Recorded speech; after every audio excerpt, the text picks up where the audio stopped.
ધંધુકા શહેરમાં લાઇટના ધાંધિયા સામે અપક્ષ સદસ્યનો ઘેરાવો, જીબીની તાત્કાલિક પગલાં લેવાની માંગ।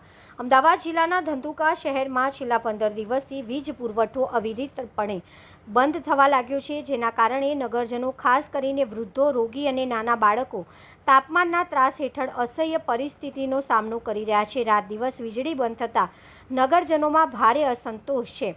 આ વિષયની ગંભીરતાથી લક્ષમાં લઈ ધંધુકા નગરપાલિકા વોર્ડ નંબર 2ના અપક્ષ કોર્પોરેટર ભદુભાઈ અગ્રવાલ અને તેમના કાર્યકરો ધંધુકા ઉત્તર ગુજરાત વીજ તંત્રી નિગમ લિમિટેડ જીબીના કચેરી ખાતે પહોંચ્યા હતા।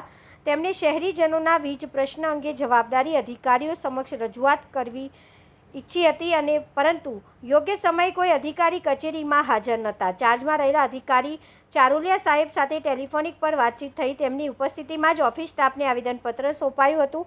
સાથે જ મૌખિક રીતે પણ ધંધુકાની વીજ સમસ્યાનું નિવારણ લાવવામાં આવે, ચોમાસાની સિઝન પહેલાં તેનો તાત્કાલિક ઉકેલ લાવવામાં આવે તેવી કડક માંગણી રજૂ કરવામાં આવી હતી।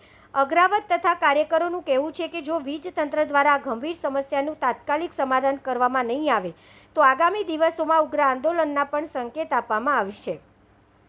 ધંધુકાની જનતા હવે એ જોઈ રહી છે કે વીજળી તંત્ર રજૂઆત પછી શાની કાર્યવાહી કરે છે અને શું ખરેખર શહેરમાં ચોમાસા પહેલાં સ્થિર વીજ સપ્લાય મળશે કે નહીં। રિપોર્ટર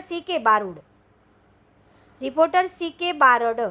શહેરની અંદર છેલ્લા 15 દિવસથી લાઇટનો બહુ જ મોટો પ્રોબ્લેમ થઈ રહ્યો છે અને ધંધુકા વિસ્તાર, શહેરી વિસ્તારની પરિસ્થિતિ અત્યારે રાત દિવસ લાઇટ ખૂબ જ જાય છે।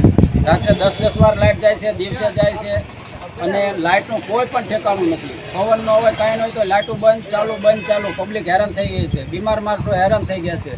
એટલા માટે જીબી કચેરી ઇજનેર સાહેબને અત્યારે અમે મળવાયા છીએ અને આવેદનપત્ર દેવાયા છીએ, પણ હાલમાં સાહેબ ચાર્જમાં હોવાથી સાહેબ પણ અત્યારે હાજર છે નહીં, પરંતુ જે ઇન્ચાર્જ હશે એને અત્યારે અમે આવેદનપત્ર આપીએ છીએ।